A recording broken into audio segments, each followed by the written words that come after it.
اللهم صل على محمد النبي الأمي وعلى آله وسلم تسليما.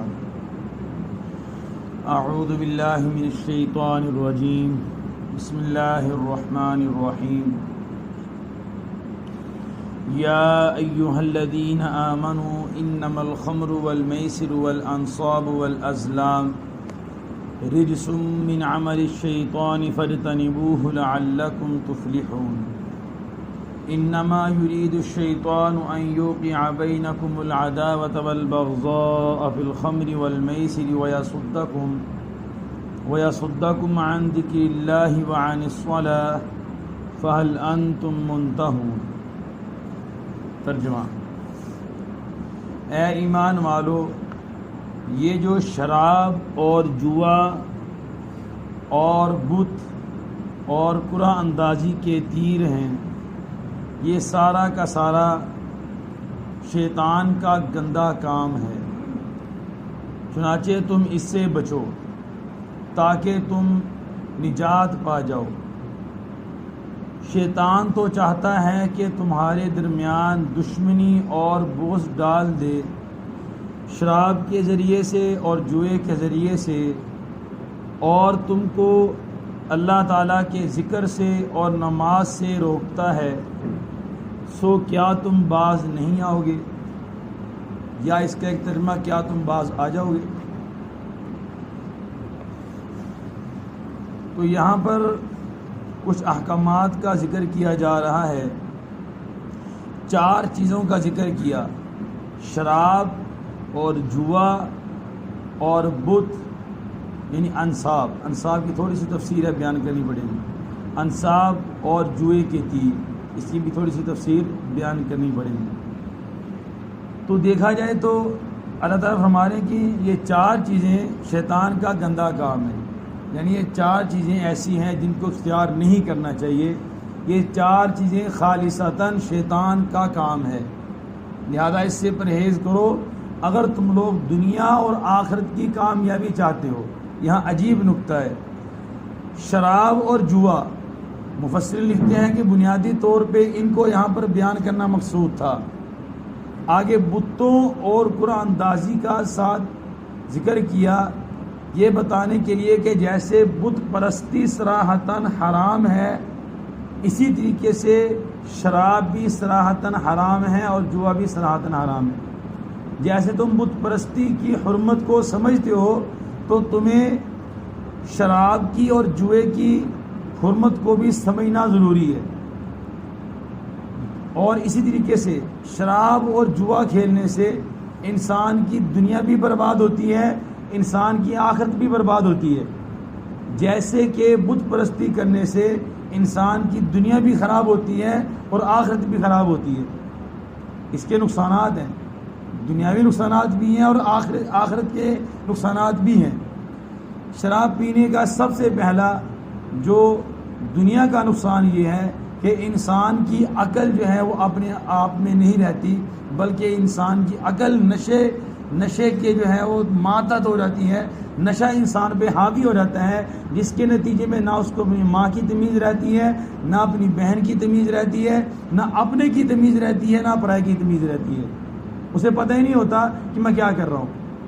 اور اس کے ساتھ ساتھ بہت سے واقعات ایسے ہوئے صحابہ کے دور کے اندر کہ شراب پینے کی وجہ سے قرآن پاک کی غلط تلاوت کی گئی.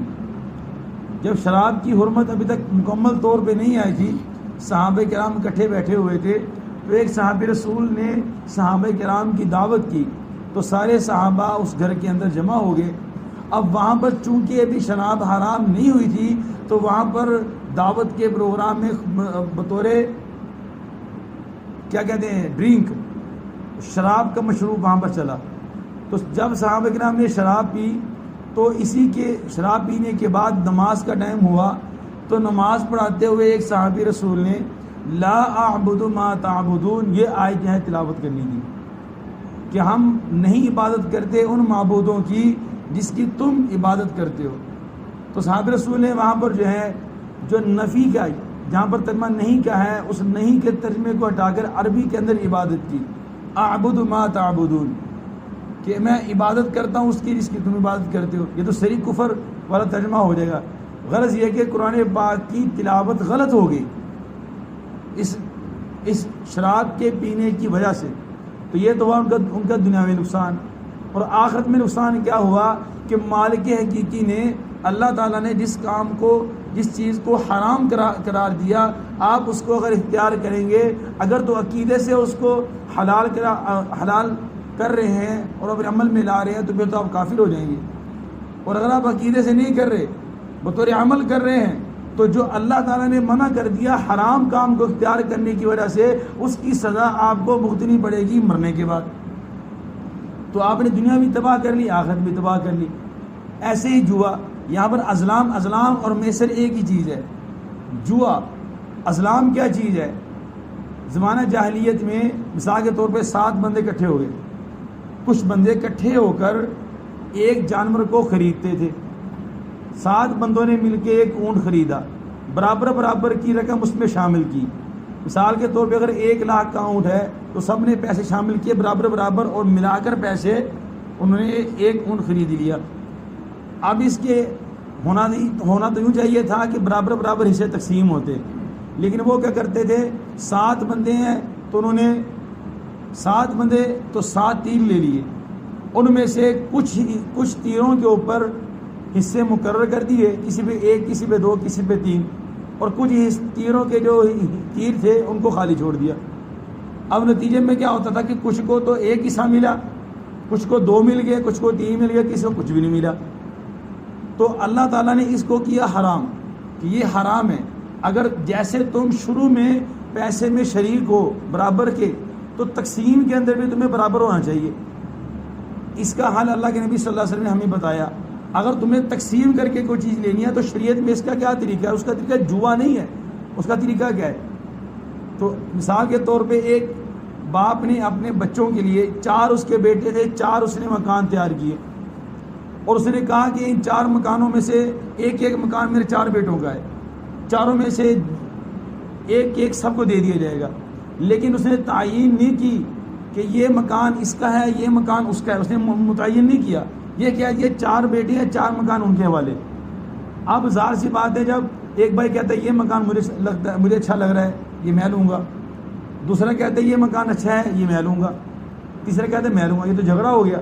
اب آپس میں صلح سے کوئی کام نہیں چل رہا، تو شریعت نے ان کو اختیار دیا کہ تم قرآن اندازی کر لو، 4 مکان بنے ہوئے ہیں، چاروں پہ تقسیم کریں، ایک ہی زمین ہے، ایک ہی طرح کے بنے، ایک ہی خرچہ ہوا ہے، کوئی کمی بیشی نہیں ہے اس کے اوپر، پر پسند میں فرق آ رہا ہے، تو تم قرآن ڈال لو، 4 پرچیاں بنا لو، جو بھی تم نے طریقہ اختیار کرنا ہے اس پہ نام لکھ لو، اور پھر جو ہے اس میں قرآن اندازی کر کے ایک کر کے پرچی نکالو، اپنے نام لکھ دو اس کے اوپر، مکان نمبر 1، یہ مکان کے حساب سے کرنا ہے یا نام کے حساب سے کرنا ہے، جیسے بھی کرنا ہے تمہاری مرضی۔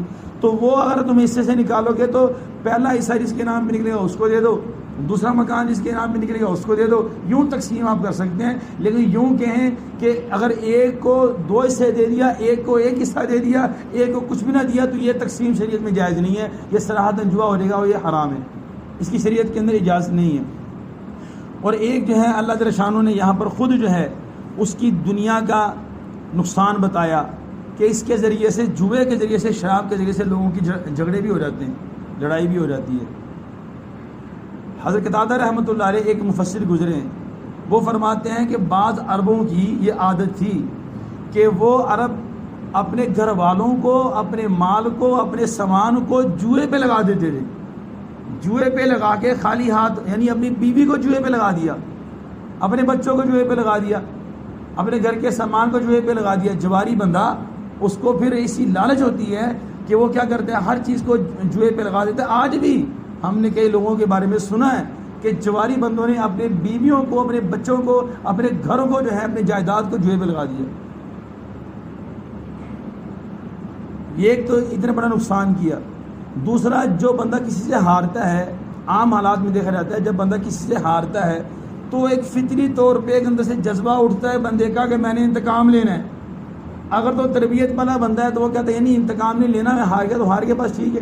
اگر تربیت نہ ہوئی ہو، بندہ نشے میں ٹن ہو پورا، تو وہ کہتا ہے میں نے اس کا انتقام لینا ہے، تو نتیجے میں جواری بندہ ہار کے اپنے ہرانے والے کا دشمن بن جاتا ہے، تو لڑائیاں جھگڑے ہو جاتے ہیں، وہاں پر بندے قتل ہو جاتے ہیں، مر جاتے ہیں۔ تو یہ اللہ تعالیٰ ہمارے کہ شیطان تو چاہتا ہے کہ تمہارے درمیان دشمنی اور بغض ڈال دے شراب کے ذریعے سے اور جوئے کے ذریعے سے. دیکھا ہوگا آپ نے جو نشئی لوگ ہیں, اللہ معاف کرے, اللہ سب کی حفاظت کرے, نشئی لوگ ہیں جو ہیں وہ اس حد تک جو ہے وہ لالچی ہو جاتے ہیں کہ گھر کے اندر ان کو کوئی جوتا مل جائے, کوئی مسجد کی ٹوٹی مل جائے, کوئی مسجد کی نماز کی جوتا مل گیا, جہاں ان کو موقع ملتا ہے تو وہاں جو چیز اٹھا لیتے ہیں, اور چاہیے ان کو کسی بندہ مار کے لینی پڑے مار کے لے لیتے ہیں صرف اپنا نشہ پورا کرنے کے لیے. اللہ تعالیٰ یہ فرما رہے ہیں کہ اس نشے کے ذریعے سے, شراب نشہ, اس کے ذریعے سے تمہارے درمیان وہ لڑائیاں کرا دے گا, دشمنی کرا دے گا. اس سے اگلی بات جو آخری نقصان کیا کرے گا, وہ تمہیں اللہ کے ذکر سے روکتا ہے اور نماز سے روکے گا. اب جو بندہ نشے میں ہے وہ کیا نماز پڑھے گا, اس کو تو یہی ہوش نہیں ہے کہ میں کہاں پر ہوں, میں گندی جگہ پہ لیٹا ہوا ہوں, میں چنگی جگہ پہ لیٹا ہوا ہوں, میں جو ہے اپنے گھر کے اندر ہوں, میں باہر ہوں, میرا صدر چھپا ہوا ہے کہ نہیں چھپا ہوا, اس کو تو اپنی ہوش نہیں ہے, وہ نماز کیسے پڑھے گا. اور جو نشے کی حالت میں اللہ تعالیٰ اس سے حکم دیتے ہیں کہ اللہ تقربوا الصلاۃ, تم نماز کے قریب ہی نہ ہو, تمہاری حالت ہی ایسی ہے, وہاں تم سکارا, نشے کی حالت میں نماز کے قریب آنا تمہارے لیے منع ہے. تو جب جو نشہ کرے گا تو نماز کے پاس نہیں آ سکتا, تو شیطان نے نشہ کروا کے اس کو نماز سے دور کر دیا اور اللہ کے ذکر سے دور کر دیا. اللہ کا یہاں پر دو باتیں ذکر کی ہیں, ذکر اللہ اور الصلاۃ, یعنی اللہ کے ذکر سے بھی روک دے گا اور نماز سے بھی روک دے گا. حالانکہ اللہ کے ذکر میں نماز بھی شامل تھی, لیکن یہاں پر نماز کو علیحدہ ذکر کیا نماز کی اہمیت کی وجہ سے, کہ نماز کی اپنی علیحدہ اہمیت ہے. اس بندے کا دین ہی نہیں ہے جو بندہ نماز نہیں پڑھتا, اس بندے کا دین ہی نہیں ہے جو بندہ نماز نہیں پڑھتا. کفر اور اسلام کے درمیان فرق کرنے والی چیز صرف وہ نماز ہے. کافر نماز پڑھ نہیں سکتا, مسلمان نماز چھوڑ نہیں سکتا. تو اس لیے فرماتے ہیں کہ وہ تمہیں اللہ کے ذکر سے بھی روکے گا اور نماز سے بھی روکے گا. فہل انتم منتہون, اب بھی تم باز آؤ گے, سوالیہ انداز ہے, باز آ جاؤ گے کہ نہیں آؤ گے. اتنا دیکھ لیا یہ نشے کا نقصان, یہ جوئے کا نقصان وغیرہ وغیرہ. تو اللہ سے دعا ہے کہ اللہ جل شانہ ہم سب کو مسلمانوں کو شراب سے, جوئے سے اور بت پرستی سے اللہ تعالیٰ ہماری حفاظت کرے. تو درمیان میں انصاب کا لفظ آیا تھا, میں نے کہا اس کی اسلام کا لفظ, انصاب کا لفظ اسلام, میں نے کہا اس کی تفسیر بعد میں کرتا ہوں. تو یہ وہ پتھر ہوتے تھے جو بیت اللہ میں ان زمانہ جاہلیت والے مشرکین نے کھڑے کیے ہوتے تھے بیت اللہ کے ساتھ, اور اپنے جانور قربانی کے لیے لے کر آتے تھے, اور اس کو بت مان لیتے تھے, اور اس کے نام پہ اس جانوروں کو ذبح کرتے تھے. جب تک اس کے نام پہ ذبح نہ کرتے تھے اس کو حلال نہیں سمجھتے تھے. تو اللہ تعالیٰ فرماتے ہیں کہ کسی پتھر کے اندر, کسی پتھر کو ہم پتھر معبود نہیں ہے, نہ کسی پتھر کی بت کی عبادت ہے.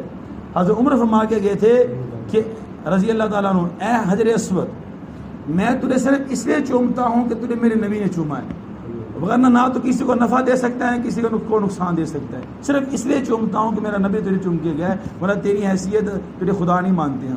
کہتے ہیں نا کہ حجر اسود کو بوسہ دینا اللہ تعالیٰ اس کی گناہ معاف کر دیتے ہیں. تو اس لیے گناہ معاف ہوتے ہیں, میرے نبی نے اس کو چوما ہے. یا اللہ تعالیٰ کے نبی صلی اللہ علیہ وسلم جو ایک پوری تاریخ چلتی آ رہی ہے, کچھ اس کے بڑے بڑے مواقع ہیں, اللہ تعالیٰ نے ان کو اس میں شامل کر دیا. ورنہ بذات خود پتھر نہ کسی کو نفع دیتا ہے نہ کسی کو نقصان دیتا ہے. یہ اللہ تعالیٰ نے اس سے منع کیا کہ کسی پتھر کو کھڑا مت کرو عبادت کے لیے, کہ کسی پتھر کے نام پہ کسی جانور کو ذبح مت کرو کہ ہم اس پتھر کے نام پہ جانور کو ذبح کر رہے ہیں. تو اللہ سے دعا ہے کہ اللہ جل شانہ ہم سب کو عمل کرنے کی توفیق عطا فرمائے. بسم اللہ الرحمن الرحیم. اللہم انت السلام ومنک السلام, تبارک ربنا وتعالیت یا ذا الجلال والاکرام. اللہم اہدنا واہد بنا واجعلنا سببا لمن اہتدی. صلی اللہ علی النبی الکریم وعلی آلہ واصحابہ اجمعین.